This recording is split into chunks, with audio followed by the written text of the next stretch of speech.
Hello guys, welcome to engineers platform. आज के इस टॉपिक में जो हम पढ़ने वाले हैं कंडक्टिविटी, उसकी डेफिनेशन, उसका रेसिप्रोकल क्या होता है, उसका फार्मूला, वो किन किन फैक्टर्स पे डिपेंड करता है और कुछ न्यूमेरिकल पार्ट्स। तो स्टार्ट करते हैं हम लोग कंडक्टिविटी। ठीक है, तो मैं स्टार्ट करता हूँ डेफिनेशन से। कंडक्टिविटी, सबसे पहले अगर मैं बात करूँ उसका सिंबल जो है वो होता है सिग्मा। सबसे पहले जो फर्स्ट पॉइंट में मैं लेना चाह रहा हूँ वो लेना चाह रहा हूँ डेफिनेशन क्या होती है। Conductivity is defined as the reciprocal of resistivity ठीक है। यहाँ तक तो सबसे पहले देखते हैं कंडक्टिविटी है क्या। Conductivity is what, 1/ρ। Done, clear है। अब इसकी यूनिट देख लेते हैं। तो यूनिट बहुत सिंपल है, अगर आपको पता हो R बराबर होता है ρL/A। तो यहां से अगर मैं रो की यूनिट निकालता हूं ohm into centimetre square divide by centimetre, तो इसकी जो यूनिट होगी वो क्या होगी, ओम सेंटीमीटर। किसकी यूनिट होगी, रेजिस्टिविटी की यूनिट जो होगी वो क्या होगी, ओम सेंटीमीटर। नाउ तो कंडक्टिविटी की जो यूनिट होगी क्या होगी, यार आप समझिएगा, इक्वल्स टू 1/ओम सेंटीमीटर, या मीटर या सेंटीमीटर जो भी लिखना चाहे। क्लियर। सो 1/ओम is called siemens upon centimetre, या अगर ये ना मिले तो क्या मिल सकती है आपको, ओम इनवर्स सेंटीमीटर इनवर्स। अब सेंटीमीटर में मिलीमीटर भी हो सकता है, मिलीमीटर भी हो सकता है, वो आप ऑप्शन देख के समझ जाइएगा। ठीक है। थर्ड पॉइंट में जो है मैं आपको डिफाइन करना चाह रहा हूं कि जो कंडक्टिविटी का डेरिवेशन है वो कैसे स्टार्ट होगा। ठीक है, तो कंडक्टिविटी की डेरिवेशन को स्टार्ट करने से पहले मैं जो बोर्ड है इसको मिटा लूं, जिससे कि मेरे को थोड़ा स्पेस ज़्यादा चाहिए। तो देखिएगा थर्ड पॉइंट में इसका डेरिवेशन, और डेरिवेशन से ये मुझे समझ में आएगा कि यहाँ पर जो कंडक्टिविटी है वो एक्चुअली किन किन चीज़ों पर डिपेंड करती है। ठीक है, सो यहाँ तक मेरे हिसाब से बिल्कुल क्लियर हो गया होगा। अब मैं थर्ड पॉइंट में जो है इसका डेरिवेशन करने की कोशिश करता हूँ, जो आपको बहुत हेल्पफुल होगा। नाउ I इक्वल्स टू होता है आपका Q/T। ठीक है, करंट क्या होता है, चार्ज अपॉन टाइम। क्लियर है। नाउ थोड़ी सी चीजें मैं डिफाइन कर दूं यहाँ पर। Small n equals to capital N upon volume, और n क्या है, it is charge per unit volume, charge per unit volume. Volume का मतलब पर सेंटीमीटर क्यूब। तो मैं इसकी यूनिट लिख दे रहा हूं क्या, coulomb upon centimetre cube. Clear है। n जो है एक सिंगल चार्ज है, बट स्मॉल n क्या है, charge per unit volume. Clear है। इसी तरीके से मैं अगर बात करूं vd क्या होगा, अगर आप थोड़ा सा याद करें, चाल बराबर दूरी बटे समय से, तो इट इज L अपॉन चाल बराबर दूरी बटे समय, यही तो होता है। तो कुछ बेसिक चीजें मैं आपको समझा देना चाह रहा हूं। अब यहां से अगर मैं बात करूं, अगर एक सिंगल चार्ज की बात करें तो Q बराबर क्या होता है, एक चीज और समझ लीजिएगा, Q बराबर क्या होता है, Ne। Total charge equal to होता है charge, how many charge into multiplied the value of that charge. Clear है। सो यहां पर मैं लिख रहा हूं N इंटू E अपॉन, और अगर मैं T की यहां से वैल्यू डालता हूं तो देखिए क्या आएगा, it is L upon Vd। अब कुछ बुक्स में जो चार्ज है, ये चार्ज है, किसी बुक्स में चार्ज को हम Q से रिप्रेजेंट करते हैं, तो थोड़ा सा मिक्सअप हो सकता है। इन चीजों का ध्यान है, क्योंकि इलेक्ट्रिकल में Q रिप्रेजेंटेशन चलता है, इलेक्ट्रॉनिक्स में इस चार्ज को हम Q से शो करते हैं। ठीक है, यहाँ तक। सो यहाँ तक मैं यहाँ तक तो क्लियर ही होगा। Now N into E into Vd upon L, यहाँ तक कोई दिक्कत नहीं होगी। मैं इसको इक्वेशन नंबर 1 मान लेता हूँ। क्या मान लेता हूँ, इक्वेशन नंबर 1।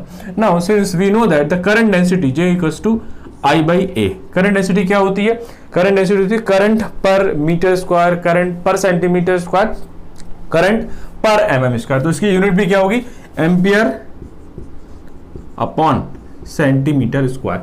इसको मैं इक्वेशन नंबर 2 मानता हूं, और इक्वेशन फर्स्ट से I की वैल्यू किस में डाल देते हैं हम, सेकंड में। So put equation 1 into equation 2। Clear है। यहां तक बढ़ते हैं आगे। देखिए अब J की वैल्यू क्या होगी, J इक्वल्स टू I की वैल्यू क्या है, N E VD upon L तो नीचे ही और एरिया। अब मैं क्या करता हूं, इस एन एल और ए को कंबाइन कर लेता हूं, क्योंकि जो वॉल्यूम है, वॉल्यूम क्या होता है आपका, volume equals to area into length, लिख सकते हैं इसे। ठीक है, तो ये क्या हो गया, एन अपॉन वॉल्यूम, और N upon capital N upon volume को मैंने किससे शो किया, स्मॉल एन से। सो यहां पर value J equals to N. Clear है, ई इंटू बी डी, ये बात बिल्कुल तय है। क्लियर है यहां तक। अब अगर मैं थोड़ा सा और आगे बढ़ाऊं, ये क्वेश्चन नंबर 3 हो गई, क्या हो गई, 3। अब अगर आगे हम चलते हैं तो VD बराबर क्या होता है, अगर आपको यहां भी पता है VD, सारे रिलेशन, आपको बहुत सारे रिलेशन याद रखने पड़ेंगे। VD equals to mu E, यही होता है। सो VD की वैल्यू डाल दीजिए। So J equals to N E, VD की वैल्यू म्यू ई। क्लियर है। Now I just take all these things, this thing let me take with different marker. यहां से अगर हम बात करें, इस फैक्टर को मैं बोल रहा हूं कंडक्टिविटी। क्या बोल रहा हूं, कंडक्टिविटी। तो in the next line I just show J equals to sigma E, यहां तक समझिएगा। क्लियर है। अब मैं जरा फॉर्मूले पे जाता हूं, यहां पर मैंने लिखा है J equals to sigma E. ठीक है भाई, इसी को हम बोलते हैं point form of Ohm's law. ये ओम्स लॉ की पॉइंट फॉर्म है, या इलेक्ट्रोमैग्नेटिक फील्ड थ्योरी फॉर्म है ओम्स लॉ की। क्लियर है यहां तक। तो यहां से मुझे समझ में आ गया J equals to sigma E. By chance कभी आ जाए कि which one of the following option are correct, तो करंट डेंसिटी, कंडक्टिविटी और इलेक्ट्रिकल फील्ड इंटेंसिटी में जो रिलेशन होता है वो यही होता है। यहीं से आपका जो ओम्स लॉ आपने पढ़ा, V equals to R I या I equals to G V, वो सारी फॉर्म यहीं से निकल के आएगी। मैं भी शो कराऊंगा, ठीक है याद। पर अभी मैं कंडक्टिविटी पढ़ा रहा हूं, तो मैं पहले कंडक्टिविटी को आपको क्लियर कर दूं। अब यहां पर जरा समझिएगा, कंडक्टिविटी क्या निकल के आई। कंडक्टिविटी की वैल्यू मैंने क्या रखी है, n e into mu, n it is n e into mu. Clear है। सो यहां से एक न्यूमेरिकल बनेगा। जो कंडक्टिविटी है वो किस पे डिपेंड कर रही, conductivity of electron upon conductivity of holes equals to mobility of electron upon mobility of holes. ठीक है, यहां तक एक न्यूमेरिकल बन सकता है। सो कंडक्टिविटी किस किन चीजों पे डिपेंड कर रही है, नंबर ऑफ चार्ज, चार्ज की वैल्यू पर, और किस पर, परमिबिलिटी। एक चीज और समझिएगा, इसी को the product of number of electrons and charge is called charge density. That is called, यहां पर मैं एक्स्ट्रा चीजें जो लिखता जा रहा हूं, n into e is called charge density. ठीक है यहां तक। सो एक बात क्लियर हो गई, जो कंडक्टिविटी का फॉर्मूला है सिग्मा बराबर एन ई इंटू म्यू। कुछ बुक्स में इसको, इलेक्ट्रॉनिक्स की जब बुक्स पढ़ेंगे तो आपको एन ई की जगह क्यू दिखाई देगा। क्लियर है। अब नेक्स्ट फॉर्मूले की तरफ मैं बढ़ता हूं। यहां पर देखिएगा, यहां तक तो मेरे हिसाब से बिल्कुल परफेक्ट समझ में आ गया होगा, और इन चीजों को अब आप अंडरलाइन कर लीजिएगा या इंपॉर्टेंट टिक कर लीजिएगा। इसको एक फॉर्मूला ये है और एक फॉर्मूला ये, आपको यहां से न्यूमेरिकल मिलेंगे। अब हमने एक चीज और पढ़ी थी कि जो लास्ट लेक्चर थे, हमने उसमें ये देखा था कि जो मोबिलिटी है वो क्या होती है। अब आपको पता है मोबिलिटी बराबर क्या होता है, म्यू बराबर, अगर आपको याद हो, ई टाउ अपॉन एम, यही होता था ई की वैल्यू। क्लियर है। तो यहां पर मैं टाउ की वैल्यू मोबिलिटी की वैल्यू डाल रहा हूं, तब देखिएगा आपके फॉर्मूले क्या बनते हैं। Now sigma equals to N E, अब मोबिलिटी की वैल्यू डालिए, E into tau upon M. Clear है। So conductivity equals to N E का स्क्वायर टाउ अपॉन एम। मेरे हिसाब से बिल्कुल क्लियर हो गया होगा। सो अगर मैं मोटी मोटी बात करूं कि जो कंडक्टिविटी है वो क्या है, conductivity mainly depends upon the charge density and the mobility. Clear है। Charge density is directly proportional to the conductivity and mobility is also proportional to the conductivity। यहां से एक न्यूमेरिकल बनेगा। देन अगर आप मोबिलिटी की वैल्यू रख देंगे तो फॉर्मूला और लंबा हो जाएगा। क्लियर है यहां तक, बात बिल्कुल समझ में आ गई है। क्लियर है। अब मैं अगर थोड़ा सा इसका कंक्लूजन दूं, क्या मैं दूं उसका कंक्लूजन दूं कि ये जो कंडक्टिविटी है तो किन किन फैक्टर्स पे डिपेंड कर रही है, किन चीजों से अफेक्ट होगी या नहीं होगी, वो मैं और डिस्कस कर लेता हूं, जिससे कि जो थ्योरेटिकल पार्ट है उससे जो क्वेश्चन बनेंगे वो बिल्कुल क्या हो जाए, आपके क्लियर हो जाए। तो 3 पॉइंट तक बिल्कुल क्लियर होगा। कंडक्टिविटी का आपको ये फॉर्मूला याद करना है, J equals to sigma E. फिर कंडक्टिविटी की वैल्यू क्या थी, एन ई इंटू मोबिलिटी, ये मैंने लिख दिया है। इन चीजों पे आपके क्या बनने वाले हैं, न्यूमेरिकल बनने वाले हैं, जिसको मैं अभी आगे बढ़ाता हूं। यहां तक बिल्कुल क्लियर है, बढ़ता हूं मैं, देखिए आगे।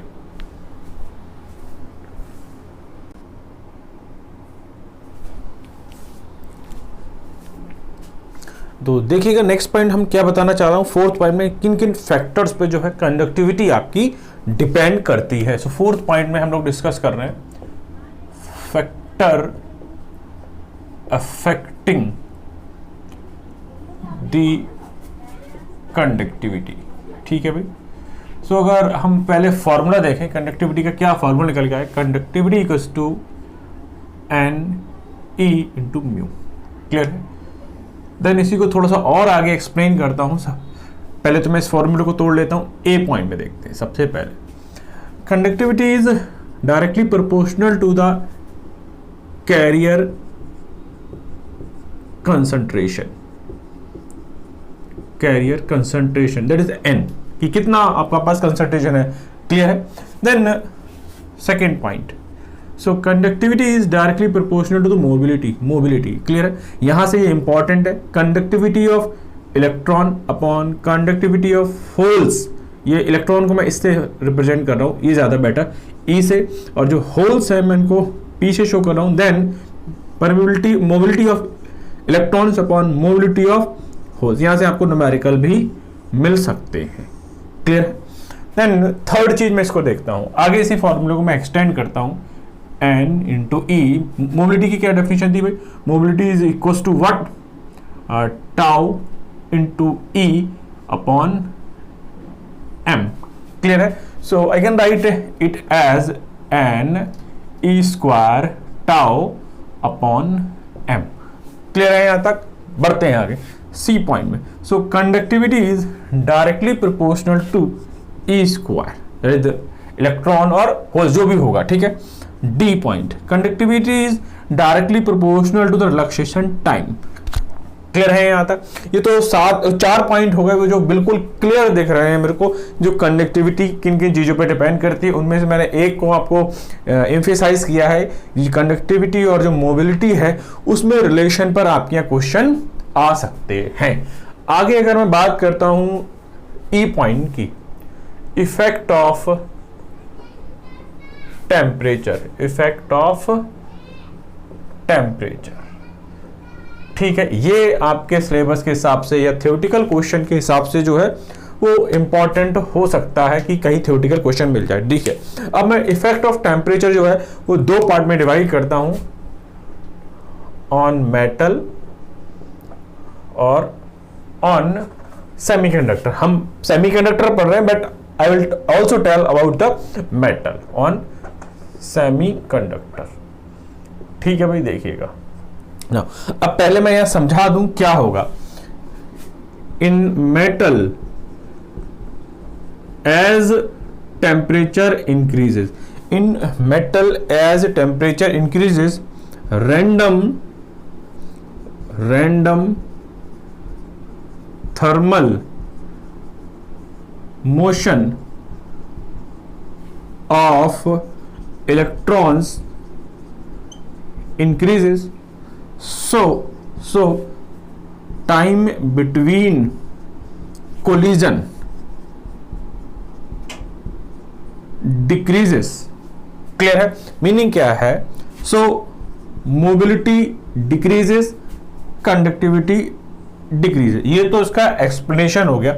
इसको शॉर्ट में समझिएगा, जैसे ही टेम्परेचर बढ़ेगा क्या होगा, जो इलेक्ट्रॉन है या जो भी चार्ज पार्टिकल्स हैं वो क्या करेंगे, उनका वो इस टेम्परेचर से एनर्जी लेंगे तो जो है जो मोशन है थर्मल इफेक्ट की वजह से मोशन ज़्यादा करेंगे, तो उनके बीच में जो है कोलिजन कम होगा, तो टाउ क्या होगा, डिक्रीज होगा। टाउ क्या होगा, डिक्रीज होगा। सही है।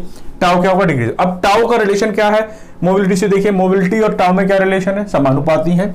Since mobility and tau are directly proportional, so as temperature increases relaxation time decreases, so mobility decreases, done. आगे मैं बात कर रहा हूं, now mobility is directly proportional to what, conductivity. So conductivity is directly proportional to, now mobility decreases so conductivity decreases. Now in short, अगर in short मैं बात करूं तो क्या मीनिंग है मेटल्स में, क्या मीनिंग है, टेम्परेचर जैसे जैसे बढ़ेगा वैसे वैसे कंडक्टिविटी क्या होगी, डिक्रीज होगी। और कंडक्टिविटी और रेजिस्टिविटी में क्या रिलेशन आपको पता ही है, ये रिलेशन है। तो टेम्परेचर बढ़ेगा कंडक्टिविटी डिक्रीज होगी, यानी कि रेजिस्टिविटी क्या हो रही है, बढ़ रही है। सो it is the shortest conclusion for the metal. कोई डाउट है देख लीजिएगा, क्लियर है ना। अगर मैं सेमीकंडक्टर के बारे में बात करता हूं तो क्या मीनिंग निकल के आता है, as temperature increases number of electron hole pair increases, so mobility increases, conductivity increases, done.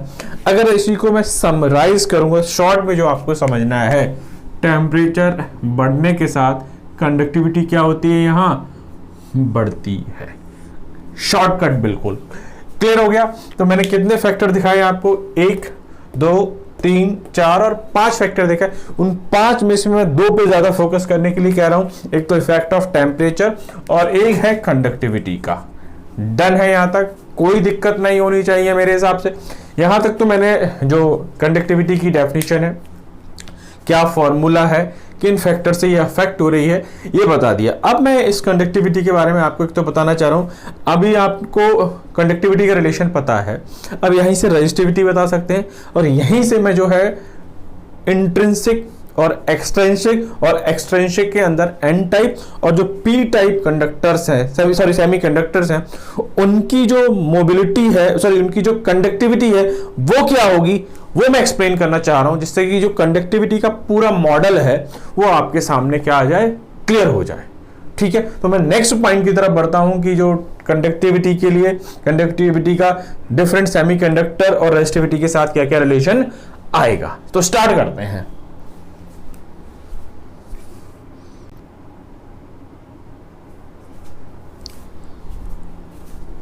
So fifth point में हम लोग देखते हैं कंडक्टिविटी के डिफरेंट एक्सप्रेशन। नाउ अगर मैं बात करूं कंडक्टिविटी थी क्या, कंडक्टिविटी इक्वल्स टू था आपका एन ई इंटू मोबिलिटी, यही तो था ना। ये जो मोबिलिटी है वो 2 लोगों के लिए वैलिड है, mobility of electron and mobility of holes. अब जो सेमीकंडक्टर है इसमें जो मोबिलिटी हो, जो कंडक्टिविटी होगी that is due to the electron plus hole, because जो सेमीकंडक्टर है वो बाइपोलर डिवाइसेस है। तो मैं इस कंडक्टिविटी को लिख रहा हूं, conductivity equals to N, that is electron का कंसेंट्रेशन, इलेक्ट्रॉन का charge into mobility of electron plus holes concentration, hole पर charge into mu of P. So total conductivity is equal to this. Now that can also be written as sigma of T, that total equals to E common N into mu E plus P of mu P. ये ध्यान रखिएगा, बहुत अच्छे से numerical अगर आप करना चाह रहे हैं तो एक्सप्रेशनों को खेलना सीखिएगा, किस तरीके से ये एक दूसरे में घुमाते हैं। ठीक है, यहाँ तक ये इसका A पॉइंट हो गया। नाउ इसी का B पॉइंट मैं समझाता हूँ आपको। नाउ हमारे पास जो सेमीकंडक्टर हैं वो 2 तरीके के हैं मेनली। सेमीकंडक्टर कितने तरीके के हैं मेरे पास, एक तो है इंट्रिंसिक और दूसरा है मेरे पास एक्सट्रिंसिक। ठीक है, that is also called pure. Now extrinsic semiconductor जो है एक एन टाइप का है और एक किस टाइप का है, पी टाइप का है। ठीक है, यहां तक। अब मैं क्या समझाना चाह रहा हूं, जो एन टाइप सॉरी इंट्रिंसिक और प्योर सेमीकंडक्टर है उसमें उस पे जो नंबर ऑफ इलेक्ट्रॉन और होल का चार्ज होता है that is equals to n i. Intrinsic semiconductor carrier concentration, इसी को हम मास एक्शन लॉ से मैं समझाऊंगा। अगर आपको ये समझ में नहीं आया है तो जब मास एक्शन लॉ वाला आप लेक्चर देखेंगे तो आपको बिल्कुल क्लियर हो जाएगा। मैं क्या कर रहा हूं, सारी चीजों को कंबाइन करने की कोशिश कर रहा हूं, सारी चीजें आपको एक जगह मिल जाए, ठीक है। अब यहीं पर मैं अगर एन टाइप में बात करूं तो एन टाइप सेमीकंडक्टर में जो इलेक्ट्रॉन होंगे वो मेजॉरिटी चार्ज कैरियर होंगे, बट जो होल्स होंगे वो माइनॉरिटी चार्ज कैरियर होंगे। तो हम क्या कर रहे हैं, माइनॉरिटी चार्ज कैरियर को निग्लेक्ट कर देते हैं। n is very very greater than p, so clear है। ऐसे p टाइप में जो मेजॉरिटी कैरियर होंगे वो होल होंगे, बट जो माइनॉरिटी कैरियर होंगे वो होंगे इलेक्ट्रॉन। तो मैं यहाँ क्या कर रहा हूँ, p is very very greater than n। यहाँ तक मेरे हिसाब से कोई दिक्कत नहीं होनी चाहिए। अब हम आ जाते हैं जो इंट्रिंसिक सेमीकंडक्टर है उसकी कंडक्टिविटी क्या होगी, क्लियर है। Now sigma of i, i stands for intrinsic, clear है यहाँ तक। नाउ सो हमारी जो कंडक्टिविटी है वो क्या होती है जरा समझिएगा। अगर मैं बात करूं n e म्यू, यही तो होती थी।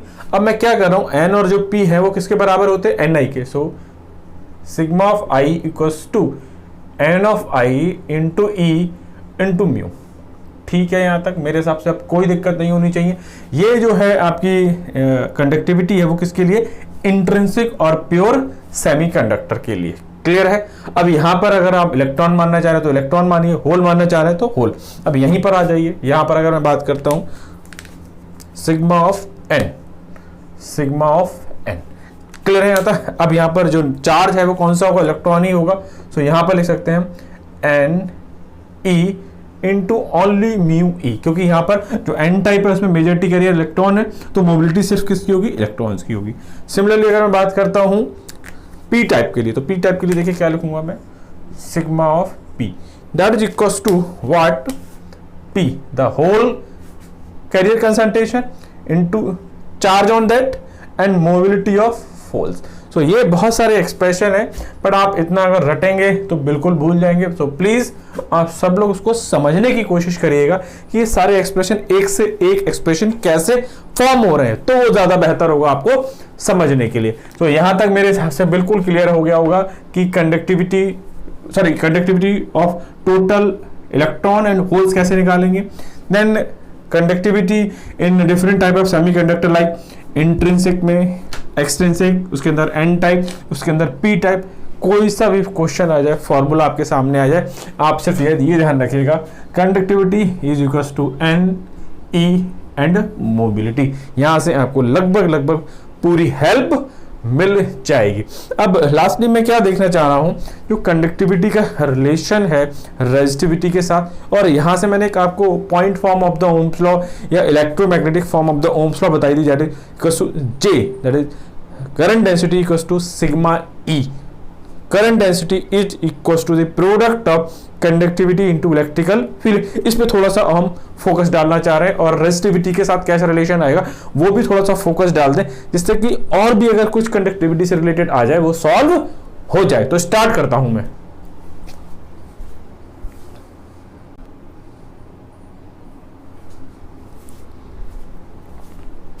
तो मेरे हिसाब से जो कंडक्टिविटी है उसके डिफरेंट फॉर्मूले, इंट्रिंसिक, एक्सट्रिंसिक, बिल्कुल क्लियर हो गए होंगे। अब मैं नेक्स्ट पॉइंट की बात करता हूं, 6th पॉइंट की बात। Now conductivity is equals to 1 upon resistivity, ये हम देख चुके थे। अब आपसे कंडक्टिविटी ना पूछकर रेजिस्टिविटी पूछेगा तो कैसे निकालेंगे। Now resistivity is 1 upon conductivity, then conductivity की वैल्यू क्या थी, 1 upon n e into mu, clear है यहाँ तक, पक्का। सो ये रहा आपका रेजिस्टिविटी का फॉर्मूला। यहां पर भी न्यूमेरिकल आने के चांस हो सकते हैं। अब नेक्स्ट जो न्यूमेरिकल है उससे क्या बन सकता है, if the carrier concentration is constant. अगर मैं ये कह रहा हूं ये कांस्टेंट है, अगर मैं ये कह रहा हूं कांस्टेंट है, तब ये बात आधारित होगी। नाउ तब क्या होगा, अगर आप देखें रो रेजिस्टिविटी इनटू मोबिलिटी का जो प्रोडक्ट है वो क्या होगा, कांस्टेंट होगा। जब ये कांस्टेंट होगा तो न्यूमेरिकल आने के लिए क्या यहां से बन सकता है, ρ1 μ1 बराबर ρ2 μ2। तो एक पर्टिकुलर मटेरियल के लिए आपके लिए रेजिस्टिविटी दे दी, मोबिलिटी दे दी, मोबिलिटी देकर रेजिस्टिविटी पूछ ले, या रेजिस्टिविटी देके मोबिलिटी पूछ ले, इस तरीके के कुछ न्यूमेरिकल भी आ सकते हैं। नेक्स्ट पॉइंट में मैं लास्ट पॉइंट जो है इससे रिलेटेड बात करना चाहूंगा, 7th पॉइंट। अभी तक हमने क्या देखा था, अब जरा समझना पड़ेगा आपको कि आपने क्या क्या पढ़ रखा है, क्या नहीं पढ़ रखा है, और कैसे क्वेश्चन के आंसर दे सकें। ये है हमारा point form of Ohm's law. Clear? बहुत से बच्चों की चीज नहीं पता होगी, कैसे आया वो मैंने बता दिया। इसी को कुछ बुक्स में जब आप इलेक्ट्रोमैग्नेटिक फील्ड थ्योरी की बुक पढ़ेंगे, field theory form of Ohm's law, ये क्यों कहते हैं वो भी समझिएगा। होता क्या है, हमारे पास दो सब्जेक्ट हैं, एक है इलेक्ट्रिक सर्किट और एक है इलेक्ट्रोमैग्नेटिक फील्ड थ्योरी। जो इलेक्ट्रिक सर्किट है उसमें मैं करंट डेंसिटी की जगह यूज करता हूं करंट, क्लियर है, और इलेक्ट्रिकल फील्ड इंटेंसिटी की जगह यूज करता हूं वोल्टेज, क्लियर है। तो इलेक्ट्रिक सर्किट में अगर मैं बात करूं किसमें, इलेक्ट्रिक सर्किट में जो वर्ड का यूज है, जो करते हैं, वोल्टेज और करंट को यूज करते हैं। किसको यूज करते हैं? वोल्टेज। बट अगर हम मैग्नेटिक फील्ड थ्योरी बात करें, मैग्नेटिक फील्ड की बात करें, थ्योरी की बात करें, तो वहां पर जो वर्ड्स का यूज करते हैं हम करंट डेंसिटी और इलेक्ट्रिकल फील्ड इंटेंसिटी, क्लियर है। तो यहां पर जो रिलेशन है, करंट की बजाय क्या है, करंट डेंसिटी है, और वोल्टेज की बजाय क्या है, ई है। That is why we are calling it field theory form of the Ohm's law. अब इस field theory form of Ohm's law से कैसे electric circuit form of the Ohm's law आएगा वो आपको समझना है, तो मैं समझाने की कोशिश करता हूं ना। आई इक्वल्स टू क्या होता है, जे इंटू ए। क्यों होता है वो आपको समझना पड़ेगा फिर से। जे इक्वल्स टू होता है I by A. The current density is equals to the current per unit area. यहां तक क्लियर है। अब मैं क्या करता हूं, मैंने इसको इक्वेशन नंबर 1 मान लिया है और इसको इक्वेशन नंबर में 2 मान लेता हूं, ठीक है। यहाँ तक ना आई बराबर क्या है, जे की वैल्यू रख दो यहाँ, सिग्मा ई इंटू एरिया। अब मैं क्या करता हूं, मैं एल से ही इसमें मल्टीप्लाई कर दे रहा हूं और एल से ही डिवाइड कर दे रहा हूं, कोई प्रॉब्लम नहीं होनी चाहिए मेरे हिसाब से। सो आई बराबर सिग्मा ए एल, एक तरफ मैं लिख ले रहा हूं यहां तक, और E into A, sorry L into L. अब जरा हम थोड़ा बेसिक कॉन्सेप्ट में जाएं। Electrical field intensity E equals to होता है बी बाई एल। अगर हम किसी पर्टिकुलर लेंथ के वायर पर कोई पर्टिकुलर वोल्टेज लगा रहे हैं तो पर सेंटीमीटर, पर एमएम, पर मीटर कितना वोल्टेज आ रहा है, that is electrical field intensity. तो यहां से अगर मैं प्रोडक्ट देखूं, ई इंटू एल के प्रोडक्ट देखूं तो क्या आएगा, वी आएगा। ये डेट श्योर है, पक्का है ना, डन। अब कंडक्टिविटी बराबर क्या होता है, 1 बाई रेजिस्टिविटी, यही होता है, पक्का है, क्लियर है। अब अगर मैं बात करता हूं तो यहां से देखिएगा आई इक्वल्स टू मैं लिख सकता हूं conductivity into area upon length, इसको मैं वी लिख सकता हूं, पक्का है। अब अगर मैं बात करता हूं आर बराबर आपने पढ़ रखा होगा रो एल बाई ए, सही है यहां तक। अब अगर मैं जी की बात करूं तो पहले मैं थोड़ा सा इरेज कर दूं जिससे कि स्पेस जो है हमें पूरा मिल जाए, ठीक है यहां तक। तो ये तो क्लियर हो गया होगा। मैं यहां पर थोड़ा सा इसको मिटाने की कोशिश करता हूं, देखिएगा ना, समझिएगा। R बराबर होता है रो एल बाई ए। ये एक्सप्लेनेशन है एक्स्ट्रा, ठीक है, यहां से इसका कोई मतलब नहीं, क्योंकि अगर आपको ये नहीं आता होगा तो ये आपको बिल्कुल समझ में आने वाला नहीं है। अब मैं यहां पे अगर बात करूं, R बराबर आपने लिखा था रो एल अपॉन ए, तो G बराबर होता है 1 by R. So rho L upon A ऊपर चला जाएगा, क्लियर है। अब 1 बाई रो को हम रख सकते हैं conductivity into area upon length. तो देखिएगा ये कंडक्टिविटी एरिया इंटू लेंथ ही तो लिखा हुआ है, ये किसकी वैल्यू है, जी की वैल्यू है। सो आई बराबर जी इंटू वी, क्लियर है भाई। इसी को बोलते हैं हम कौन, circuit form of Ohm's law, ठीक है याद है। अब इसी को अगर आप इस तरीके से देखें, b बराबर आप लिखना चाह रहे हैं तो इसको इधर भेज दीजिएगा, जरा समझिएगा, ये यहीं रखिएगा, या मैं इसको इधर ले रहा हूं। तो v बराबर आप लिख सकते हैं v इंटू, एक मिनट रुकिएगा, इसको हम लोग यहां हटा दे रहे हैं और मैं इसको यहां पर लिख रहा हूं बिल्कुल फ्रेश, ठीक है, जिससे क्लियर है ना। मेरे पास लिखा है v into sigma area upon length बराबर करंट, ठीक है। मैं इसको इधर भेज दे रहा हूँ, v बराबर लेंथ मल्टीप्लाई में जाएगी एरिया डिवाइड में जाएगा, कंडक्टिविटी मल्टीप्लाई में और डिवाइड में जाएगा into I, this is your I. And ये लेंथ को मैं सही से लिख दूं जिससे आप कंफ्यूज ना हो, लेंथ को बड़ा लिख देते हैं, ये आई रहा। Now V equals to L upon area, अगर आप देखें L upon area, now 1 by conductivity is called resistivity, so it is rho L upon A into I, so this is called what? R, so V equals to R I, that is also called the circuit form of the Ohm's law। so Ohm's law को आप तीन तरीके से books में मिलेंगे। सबसे पहली form यही होती है J equals to sigma E, second form है आपकी I equals to JB या V equals to R I। Clear है? सो कंडक्टिविटी से बहुत सारे क्वेश्चन समझ में आए होंगे, क्या क्या बन सकता है। अब सॉरी, अब जो हमारा पार्ट रह गया है इस पे, वो रह गया न्यूमेरिकल। एक दो न्यूमेरिकल देख लेते हैं जो अभी तक पढ़ा है कि वो अच्छे से याद रह पाएगा या नहीं। तो न्यूमेरिकल पोर्शन में स्टार्ट करता हूं इस पर। अब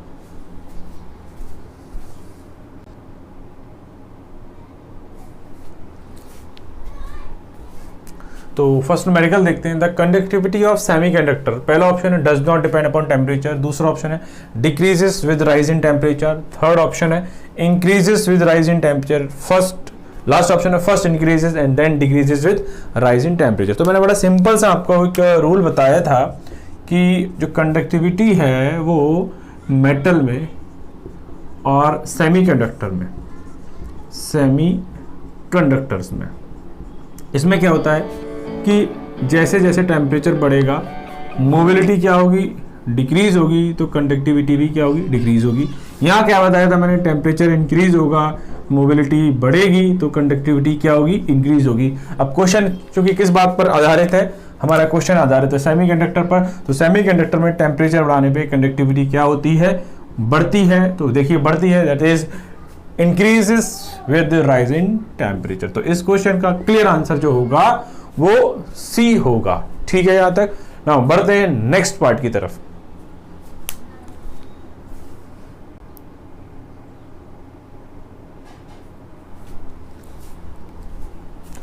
नाउ नेक्स्ट न्यूमेरिकल देखते हैं। A silicon sample A is doped with 10 की power 8 atoms per centimetre cube of boron, full stop. Another sample B of identical dimension is doped with 10 की power 18 atoms per centimeter cube of phosphorus। ठीक है।